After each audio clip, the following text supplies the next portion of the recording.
quotidien di ñu xamal ne administration américaine soobu na ci guerre commerciale ba diggante Chine ak Mexique teg ci Canada. Walf quotidien li ni mel tàmbale naa jur njeexital ci réewum Sénégal bu ñu sukkandikoo ci Abdoul Mbaye premier ministre gawoon xamle ne li ni mel mun naa gàllankoor lu bëree bëri ci réewum Sénégal dina dem sax ba laal suñu pétrole bi rawatina mun naa jur gàllankoor ci yenn ci produit yi doon bawoo ca bitim réew. Walf quotidien Donald Trump ma faluwaat bees ca boppu Amérique tàmbale naa gàllankoor xaat réewum Sénégal ndax ci xayma jot naa xañ réewum Sénégal programme gu yaatu te mu ñeel juróomi téeméeri millions de dollars yi mu fi waroon a dugal. premier ministre Ousmane Sonko xamle ne yooyu la koppar Sénégal ñàkk na ko. yéen a kaabiri Sud Quotidien xëy taxaw ci googu leen ndimbal te doon bawoo ca Amérique doon yegsi ci réew yi néew doole bokk na ci Sénégal ma ngi ca doon cëru. yéen a kaabine tey état bu Sénégal ñàkk na ca lu toll ci ñetti téeméeri milliards bu ñu sukkandikoo ci premier ministre Ousmane Sonko fàttali ne yooyu la koppar jëmoon ci programme gu yaatu te mu soxal mbirum courant bi ak yeneen waaye tey tagatembe na. yéen a kaabidi Le Quotidien ma ngoog njiitu réewum Amérique du Donald Trump dakkal na MCA yi tax Sénégal dugg ci lëndëm crise bu ñu sukkandikoo ci premier ministre Ousmane Sonko ñu fësal démb dogal gi njiitu réewum Amérique jël nee na lépp luy programme te doon jëm ci dimbali réew yi néew doole ne dakkal na ko te programme yooyu le Sénégal jotoon na cee cëru jëmoon ci wàllu courant bi te boo ko xaymaa ci koppar ëppoon na juróomi téeméeri millions ci xaalisu dollar di ay milliards yu bari tey Sénégal ñàkk na ko doon lu sookee premier ministre Ousmane Sonko am ci taxaw seetlu ndax mun nañu wéy di xaar ndimbal gi bawoo ca bitim réew daldi woo ñëpp ngir ñu farlu ci liggéey bi tax Le Quotidien di ñu xamal ne tey Sénégal a ngay jëflante Qatar ak Espagne yéen kaabi di la mandat ne tey robinet ba doon jógee ca Amérique doon xelli si Ndakaaru ci wàllu koom Donald Trump tëj na ko rab yéen kaabi di la Soleil di ñu xamal ne tey Sénégal ubbi na ay robineem ngir fexe ba ñëpp mun a yem ci ndox mi jote ci ndox mi doon lu soxal premier ministre Ousmane Sonko ma nga woon démb ca Fass Touré yéeneem bokk na ci réewum Sénégal bañ a amati jafe-jafe ndox yor bi di ñu xamal ne tey nguruk Bassirou Diomaye Faye ay liggéey yu bare bari la sumb ngir réew mi mun a jëm ca kanam l'observateur xëy dellu soit ci waa ji jotoon a juux ci kërub Ousmane Sonko fale ca quartier Néma ca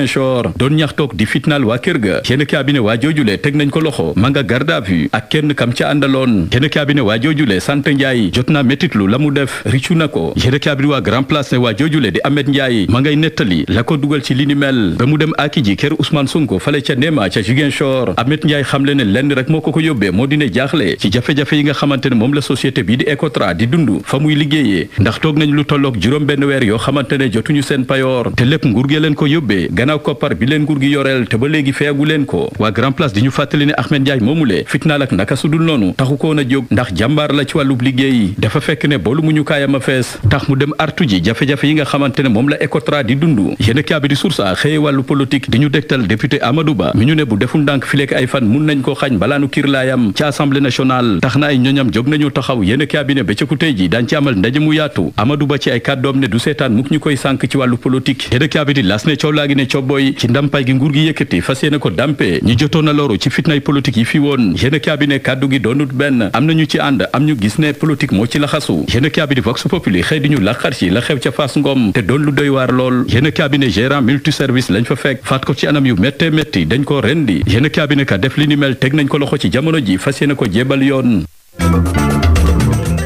ma di leen fàttali Serigne Ousmane Ndiaye nekk tradipraticien bu yàlla may xam-xam lool ci wàllum pajum cosaan bari na lu ma koy présenté ci sama chaîne YouTube bi daw leen ci moom seeti ko yàlla may na ko xam-xam lool de macha allah numéro téléphone baa ngi nii mu ngi nekk Kër Massar woo leen ko lu xeetoog ay cancer diabète hépatite B ak hémorroïde ak yeneen ak ay ñaan aussi yépp mën na leen ci dimbali ginnaaw yàlla numéro téléphone baa ngi noonu